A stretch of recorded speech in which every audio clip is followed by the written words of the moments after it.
Good afternoon and welcome to today's statewide webinar hosted by SpedTex and Partners Resource Network. My name is Sarah Untersee and I am part of the SpedTex team. The topic for today's webinar is Understanding SLD and Dyslexia in Special Education. A few reminders. This webinar is being recorded and the recording will be posted to our SpedTex site. It usually takes about a week in order for that to be posted, but we will drop our website link in the chat so that you are able to access that once it becomes available. The chat feature today is only available if you require technical assistance. However, you may put questions in the Q&A section. The presenters will review your submissions, which will help us with clarifications and FAQs in the future. There will be no live Q&A today. SpedTex is the Special Education Information Center for Texas. We are a collaborative project between Region 10 Education Service Center and the Texas Education Agency. We help parents understand their rights and responsibilities under IDEA and facilitate collaboration when there are concerns between the parent and the school district. We also serve as a resource for educators. We offer support via phone, email, or live chat for families and professionals, webinars, and resources. Our contact information is on the screen. I am now going to turn it over to Stephanie McLaughlin to share some additional information about Partners Resource Network. Thank you, Sarah. My name is Stephanie. I'm the Training and Evaluation Specialist for Partners Resource Network. Partners Resource Network is the nonprofit agency that operates the Texas statewide network of parent training and information centers. We are funded through the Department of Education, Office of Special Education Programs. And throughout Texas, we have 5 projects known as PACT, PATH, PIN, and TEAM. Our mission is to empower and support Texas families and individuals impacted by disabilities or special healthcare needs. We do this through a network of highly skilled, regionally located coordinators who are knowledgeable in local policies, services, and resources, as well as state and national guidelines. We provide training, information, and one-on-one assistance at no cost to Texas families and youth. We serve parents of children and youth with disabilities from birth to age 26, as well as youth self-advocates between the ages of 14 and 26. Thank you, Stephanie. Okay, we are excited to welcome our presenters, Michelle Reeves and Dawn Jewell. Michelle is the Dyslexia and Literacy Intervention Education Specialist at the Texas Education Agency. And Dawn is a Special Education Technical Assistance Manager at the Texas Education Agency. At this time, I'm going to stop sharing and turn it over to Michelle and Dawn.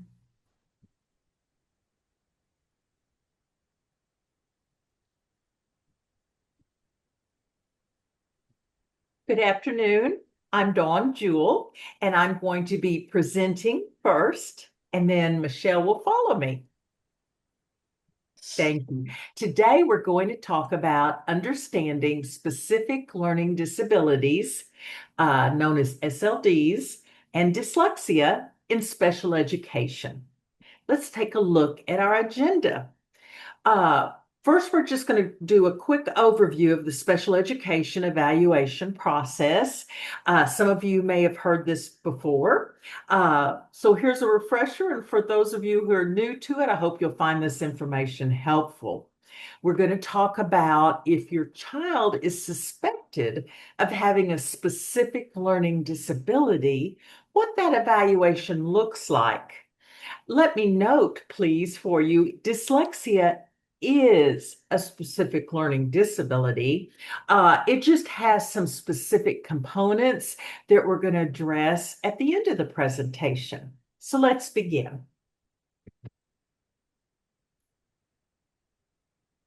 Let's start. We're going to do a quick review of the special education process as a heads up.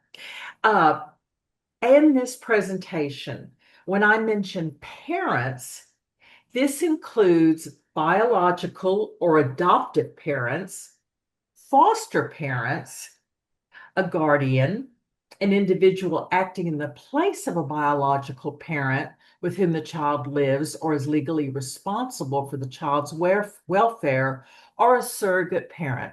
So I'm addressing all of you with equal respect. One of the first, if you request a referral for an evaluation for your child, or if the school requests an evaluation, one of the first items you're going to be provided is an overview of special education for parents. It literally takes you from the referral process through evaluation to the ARD committee's determination of eligibility, and finally, but perhaps even the most important, the individualized education program development. And please note, you as the parent are an integral, important part of this entire process. And again, you have the right as a parent to request a special education evaluation at any time. Schools are required to refer a student for an evaluation when a disability is suspected. Today, we're talking about a specific learning disability or dyslexia that might require special education services. It's very important to understand the steps of a special education process. And as I said in the previous slide, it all begins with the referral. We do not proceed without your consent in writing. Nothing will happen without your written consent. The evaluation is conducted. The ARD committee, and you are an important member of the ARD committee, it's an admission review dismissal committee, determines eligibility. And finally, if your child is eligible as a student with a disability and needs special education services, the ARD committee will develop an IEP. And then once the ARD committee meeting is completed and you've received a copy of all the paperwork, we start implementing that IEP. On the next slide, let's talk about a referral. A referral is required by law when a public school feels that your child may have a disability that requires special education services in order to be successful. A referral is called a request for a special education evaluation when a parent makes it. A request should be made in writing to the proper staff member. And that could be the school principal, or it could be the special education director. The school will respond with information on whether it will proceed with an evaluation. The school must respond to you in writing within 15 school days. They'll either send you information saying, yes, we're going to evaluate, or they're going to send you, and this sounds very kind of formal, a refusal to evaluate, but they have to explain to you why. All right, let's look at step 2.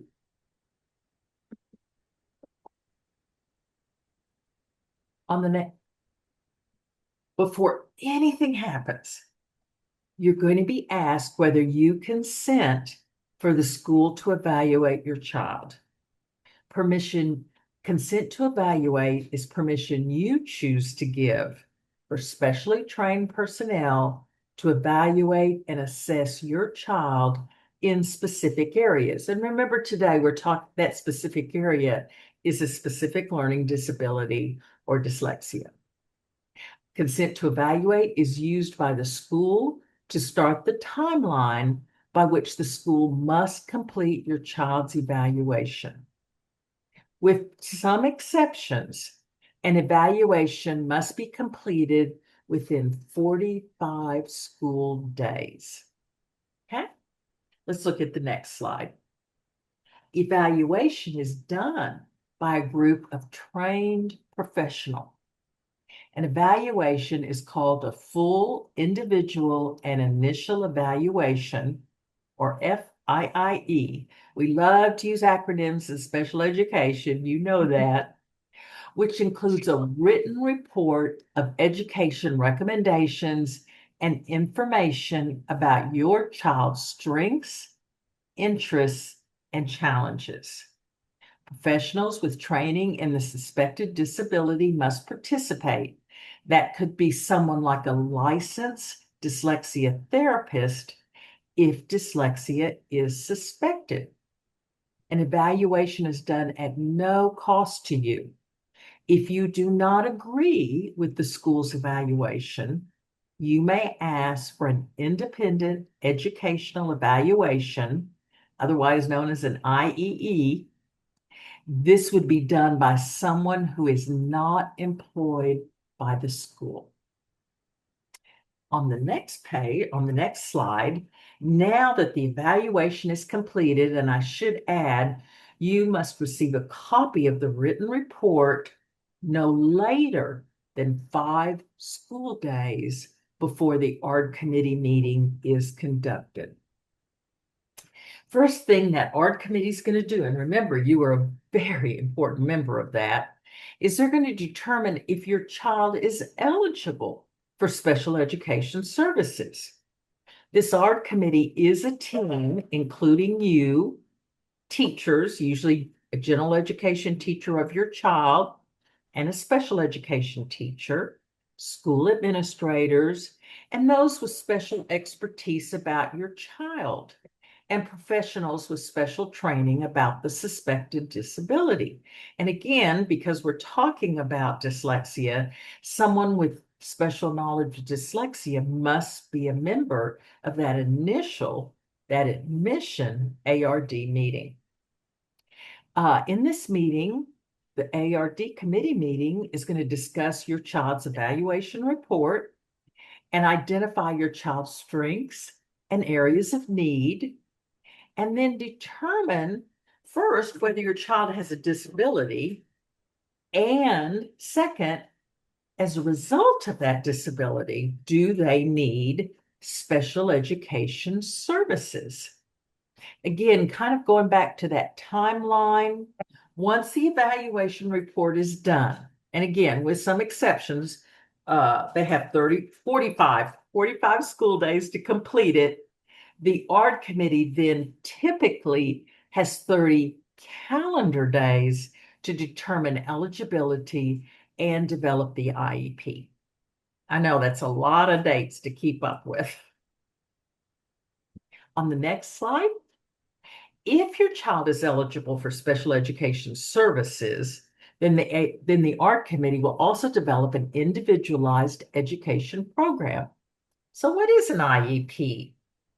It is a collection of information that identifies your child's disability, shows your child's current strengths and areas of need, identify goals to be worked on, and shows the special education and related services that are required for your child to be successful. An IEP is a document that a school must follow once the process for developing it is complete. And again, you consent to your child receiving services. Not only do you consent to the evaluation, you consent to services. And services would begin as soon as possible.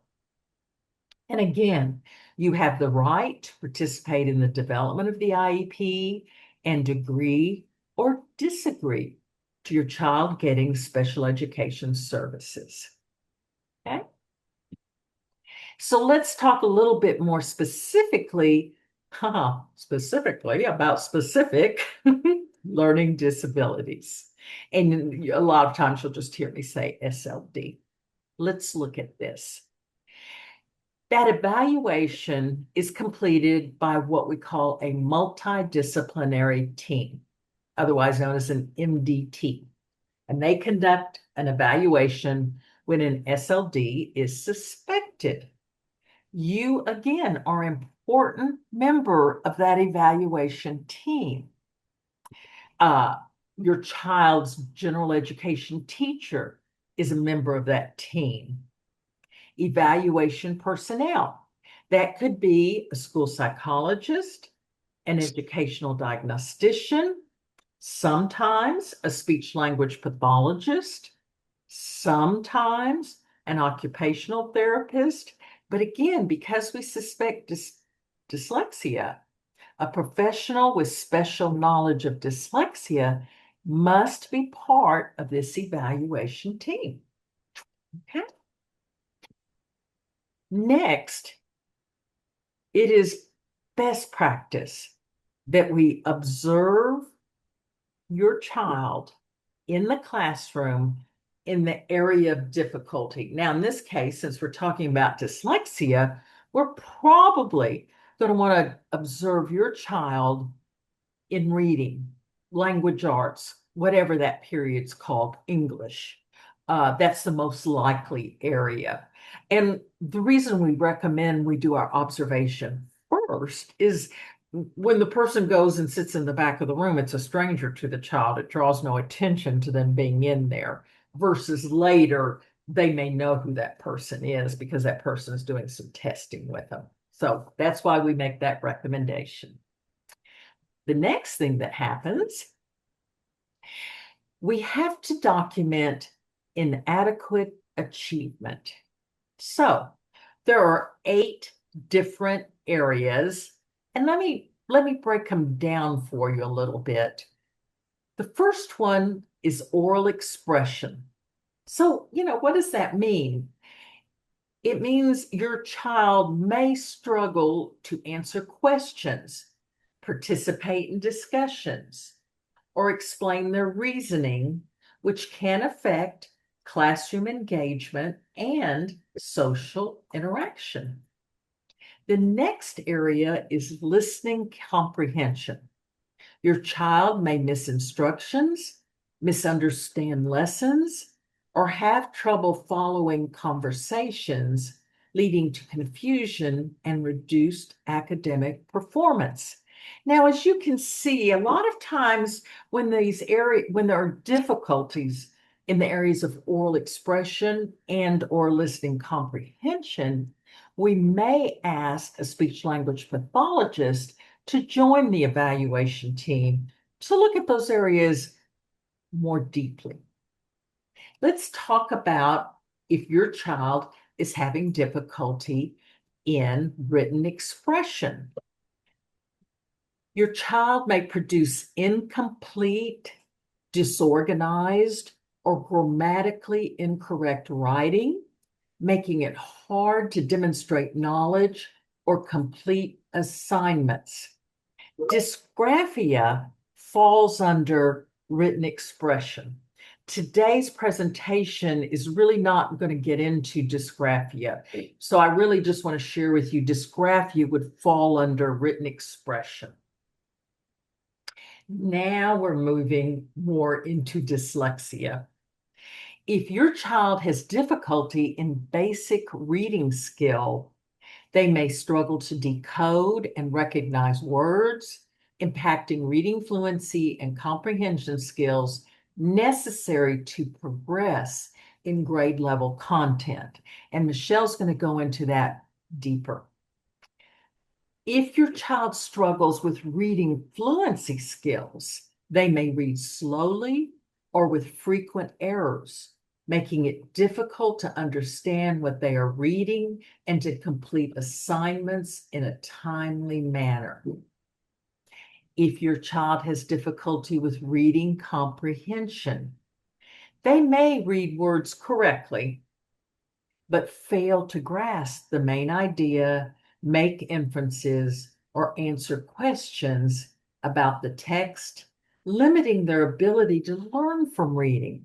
And of course, if your child has dyslexia, where they're having difficulties with basic reading skill and reading fluency, often it will then impact their reading comprehension skills, which makes sense. If your child has difficulty with mathematics calculation, they may struggle with math facts or written computation, making it hard to complete assignments or progress to higher level math. And finally, if your child has difficulty with mathematics problem solving, they may have difficulty understanding problem language, choosing appropriate strategies, or organizing steps, which affects their ability to demonstrate math reasoning. Remember, these are the 8 areas we're looking for inadequate achievement. On the next slide, we use multiple sources of data. I cannot share with you how important this is. It should not be based on norm reference scores or testing scores only. The information from you or the teacher, or if the child's old enough, from the student, should corroborate.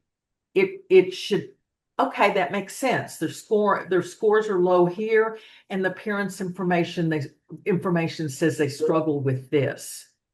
Likewise, we want to look at district benchmarks. We want to look at progress monitoring. We want to look at what are called curriculum-based measurements. Those are not scores. They tell us where a child's specific skills are. We want to look at criterion reference measures, and those are things like STAR. Maybe your school gives Iowa Test of Basic Skills. Maybe your child is taking TELPAS. All of this kind of information. In other words, this picture, there should be consistency among all these data sources. And frankly, if there isn't consistency, that evaluation report needs to provide an explanation for why.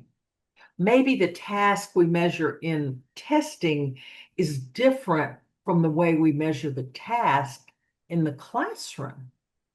And no one of these data sources is more important than the other. They're all of equal importance. Let's look at the next page, please.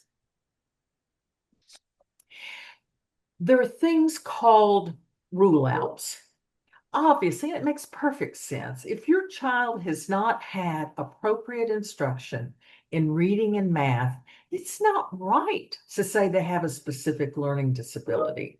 A lot of times what we do is we look at how is the class performing? How is the school performing? How are all the 4th graders in this school performing? How are all the 4th graders in this school district performing? So that's valuable information. To be frank with you, if your child has just missed so much school, that's not a disability. We just need to go back in school, that kind of thing. Sometimes children are new to the country. They just need to have a chance to be exposed to education in the United States. So that is an important factor that we do look at. In addition to that, we look at, on the next slide, we look at, does your child have a visual, hearing, or motor disability? Let me give you an example. It's real easy to understand. What if your child had cerebral palsy in the right hand and they wrote with their right hand? Well, their poor handwriting is probably due to their motor disability, not a specific learning disability. Now, sometimes the primary disability could be dyslexia and they have a hearing impairment. And you're thinking, well, how do you figure that out? We look at all the children who have hearing impairments. And if they're learning, but this child is having trouble in the area of dyslexia, then dyslexia may be the primary disability with the secondary disability of a hearing impairment. An intellectual disability, that is a pretty red line rule out. If a child has an intellectual disability, they cannot have a specific learning disability. We look at emotional disability. Again, you could have your primary disability be a specific learning disability with an emotional disability secondary.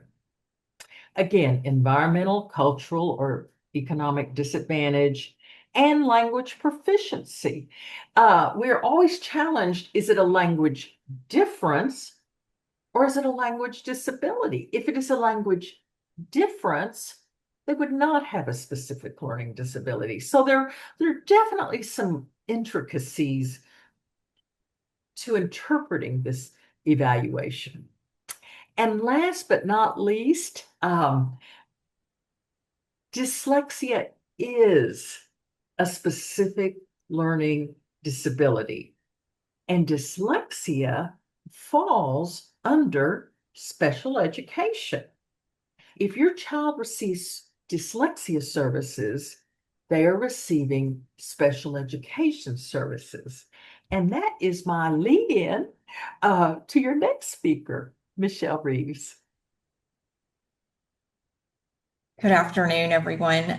Just like they mentioned before, my name is Michelle Reeves, and I serve as the State Dyslexia Coordinator for TEA. So today I'm going to talk to you about what is dyslexia, what are the characteristics you may notice, the required instruction that school districts must provide to support students. And then I also want you to know that much of the information is coming from our dyslexia handbook.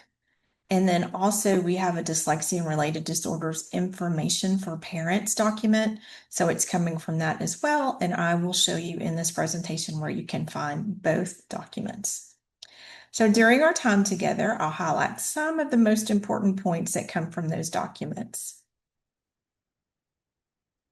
So to begin, I want to talk about what dyslexia actually is. Many people believe dyslexia means seeing letters backwards, but that's a common misconception. Dyslexia is really about how the brain processes the sounds in spoken words, and that affects reading and spelling. So what does the word dyslexia mean? So the word dyslexia was coined from Greek roots, meaning difficulty with words. Dyslexia is a learning disability that makes it hard for the brain to process sounds and words, making reading and spelling more difficult. It's not caused by poor teaching, lack of effort, or a vision problem. Now let's take a look at the updated definition from IDEA, that is the International Dyslexia Association. And I know this would be really hard to read, so I am going to break it down for you. However, I do want you to know that when they made this new definition, they were researching all of the new research that's out there and the experiences with students and families and educators. Okay, so on this slide, I've broken it down, and we're going to start at the very top. And as Dawn mentioned, it is a specific learning disability. So what does that mean? So dyslexia is a real recognized learning difference. It affects how a person reads and spells, but it's not reflective of intelligence. This classification aligns with the Individuals with Disabilities Education Act, IDEA, ensuring that individuals with dyslexia receive the legal rights and education services they're entitled to. As you will see in this area, right underneath specific learning disability, it says dyslexia is characterized by difficulties in word reading and or spelling that involve accuracy, speed, or both, and vary depending on the orthography. So I'm going to talk about difficulties in word reading and or spelling. So this means kids with dyslexia struggle to read individual words and or spell them incorrectly. This is often the first thing a family notices. Okay, and then the second part of that sentence, that involve accuracy, speed, or both, and vary depending on the orthography. So let's start with accuracy. Accuracy is applying the correct sounds to each letter or part of the word, reading the word correctly. Speed means reading smoothly and naturally, almost like talking. And orthography refers to the writing system of the language. Different languages have different spelling systems, and this influences how dyslexia looks in each of those. All right, moving down to complex causes. So in the definition, the causes of dyslexia are complex. So there's no single cause of dyslexia. It comes from a combination of genetics, brain differences, and environmental factors. No one is to blame. And then the rest of that sentence there is involving genetic, neurobiological, and environmental influences that interact throughout development. Lot of information there. A child may inherit risk factors, have brain-based differences in processing language, and be influenced by early experiences all at the same time. So that's all about the complex causes. Our next one is underlying factors. So the underlying factors for dyslexia, difficulties with phonological and morphological processing are common but not universal. So children with dyslexia often have difficulty with phonological processing, meaning they may struggle to notice, remember, and work with sounds and words. Because reading and spelling require connecting those sounds to the letters, these challenges make learning to read and spell harder. They may also have difficulty with morphological processing. So morphological processing is the ability to understand the meaningful parts of words. So for instance, in English, that would be like un, play, and full. And some students with dyslexia may have difficulty using those word parts to support reading and spelling and understanding new words. But there's also that phrase, but not universal. So meaning that phonological and morphological challenges explain much, but not all of the reading and spelling differences seen in dyslexia. All right, and now I'm moving down to secondary consequences. So the consequences of dyslexia can affect reading and writing growth and may also impact psychological well-being and future employment opportunities. So let's look at how does that affect reading and writing. It may include difficulties with reading comprehension, challenges with written expression, and lower overall academic achievement.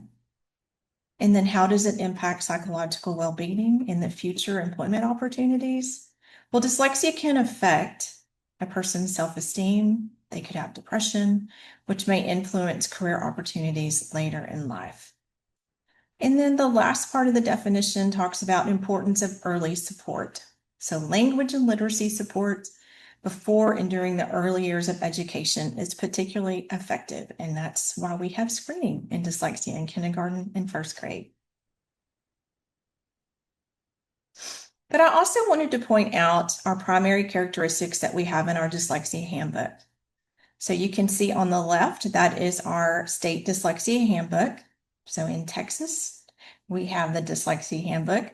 The purpose of the dyslexia handbook, I'll just go over that real quick, is to provide procedures for schools and districts and charter schools and campuses, teachers and students, and parents to provide them information on identification, instruction, and accommodation for students with dyslexia and dysgraphia.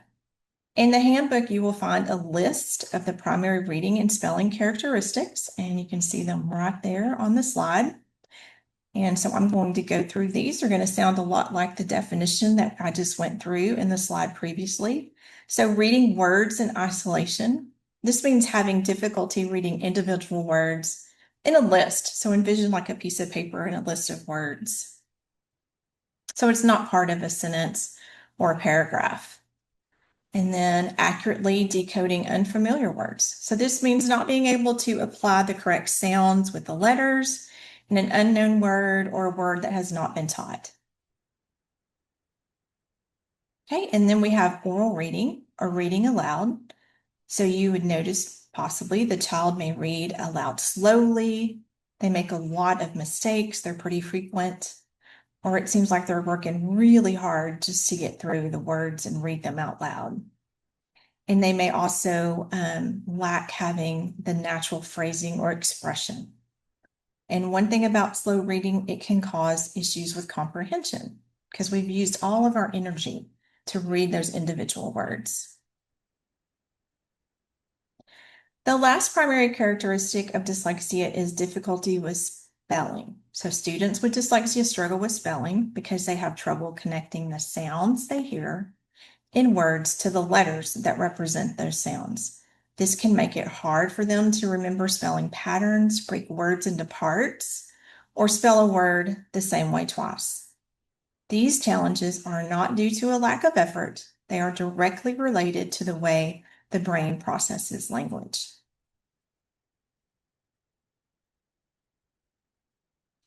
So after hearing about these difficulties, it's natural to feel concerned, but this is where the hope comes in. We have instructional programs designed precisely for these needs.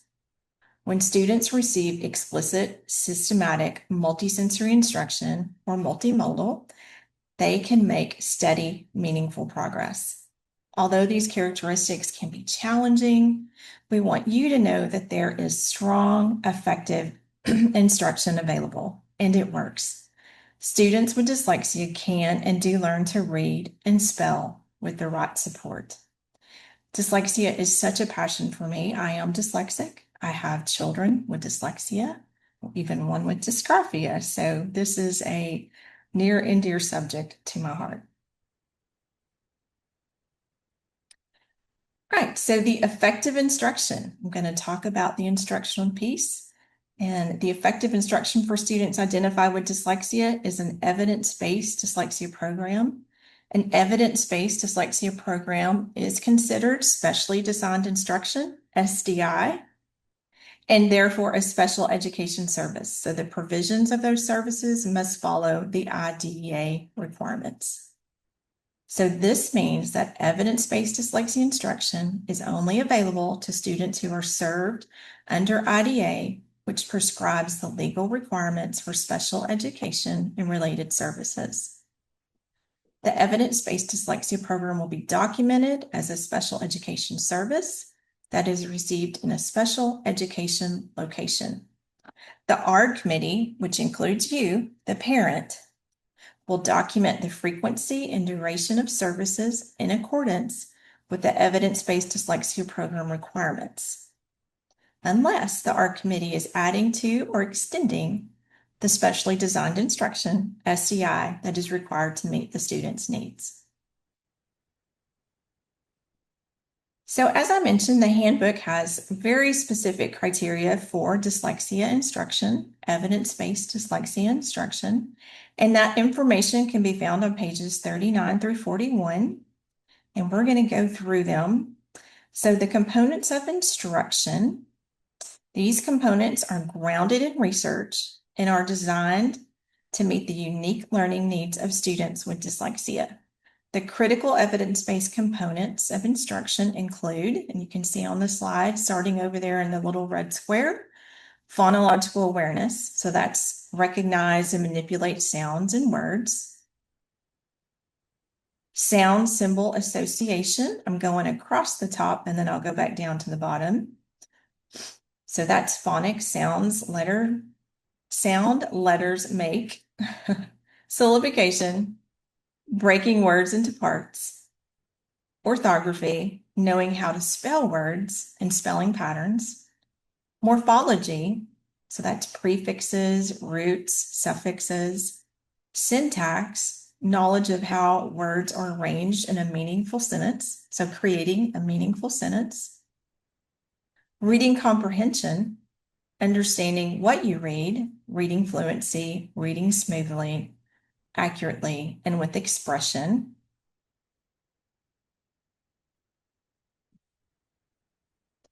And then we go to this next slide, which is the delivery of instruction.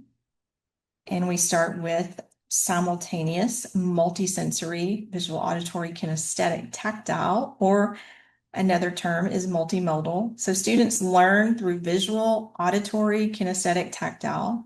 So they're seeing it, hearing it, saying it, and writing it. This strengthens memory and understanding. It must be systematic and cumulative. So skills follow a logical sequence from simple to more complex. Cumulative means students review practice previously learned and materials, so learning sticks. explicit. So explicit instruction is step-by-step instruction. The teacher models the skills provided. So they have guided practice, and then the student practices independently while receiving immediate feedback. Also, it must have diagnostic teaching to automaticity. So the teacher continually observes how a student is responding to the instruction. If more practice is needed, they provide it. If they need to slow down, they do. And if a skill is mastered, they move on. So this ensures instruction moves at the right pace. So they have synthetic instruction. So teachers teach students how to blend things together. So taking those individual sounds and blending them together. Analytic instruction is taking the whole and breaking it into pieces. So learning the parts of the words and recognizing those patterns. All right. So the instruction must also be, like I said, explicit, systematic, intentional in its approach. The instruction is designed to take place in a small group setting. Evidence-based dyslexia instruction must be evidence-based, taught by an appropriately trained instructor. We usually call those the PDI, provider of dyslexia instruction, and implemented with fidelity. So when it is implemented with fidelity, the program is taught the way the program was intended to be provided. So the handbook points out that while components of instruction for students with dyslexia include good teaching principles for all teachers, the explicitness and intensity of the instruction, fidelity to program descriptors, so that's grouping formats, the training the teacher must have, skills the teacher needs, is different from the core classroom instruction and must be considered when making individual placement decisions. So again, for more information about the evidence-based dyslexia instruction, please see Chapter 4 in the Dyslexia Handbook. All right, so now I'm moving on to we were asked. It's that you guys have frequently asked questions about parents, how they can find dyslexia tutors. So on this page, we have provided a link here that you will be able to have access to. So there are several types of highly trained providers of dyslexia instruction, or PDIs, as I mentioned before. These include dyslexia therapists. You may have heard them called CALPs, dyslexia practitioners, CALPs, structured literacy dyslexia specialists, structured literacy dyslexia interventionists.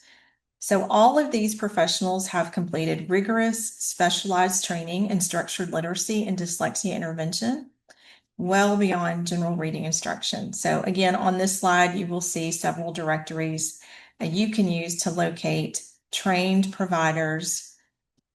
First, you have ALTA up here. It's found at ALTA Professional, which lists the certified CALPs and CALPs. And then we have the International Dyslexia Association, who also offers a directory of professionals that meet IDA standards.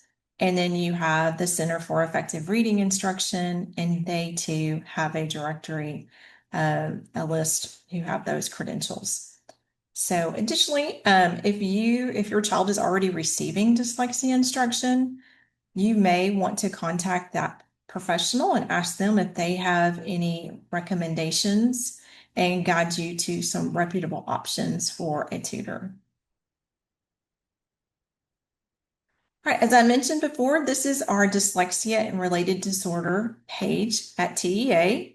If you go to this website, you will be able to find the documents that I talked about today and a lot of additional ones. So you can go to tea.texas.gov/dyslexia. Thank you so much for attending today's webinar. We appreciate your time, your engagement, and your dedication to supporting your child. And thank you so much for having us. Thank you so much, Dawn and Michelle. We appreciate you so much. At At this time, I want to go ahead and turn it back over to Stephanie McLaughlin to share some additional information about Partners Resource Network. Thank you, Sarah, and thank you, ladies, for all this wonderful information. As a reminder, our staff are regionally located and they are here to support you. If you're not connected with your regional coordinator, reach out to us. We'd be happy to get you connected. Be sure and check out our website at prntexas.org, our Facebook page, and our X page, as well as our YouTube page for more information. Thank you, Sarah. Thanks, Stephanie. Have questions about special education? Contact us at SpedTex, your source for special education information. We are happy to help. Our contact information is on the screen.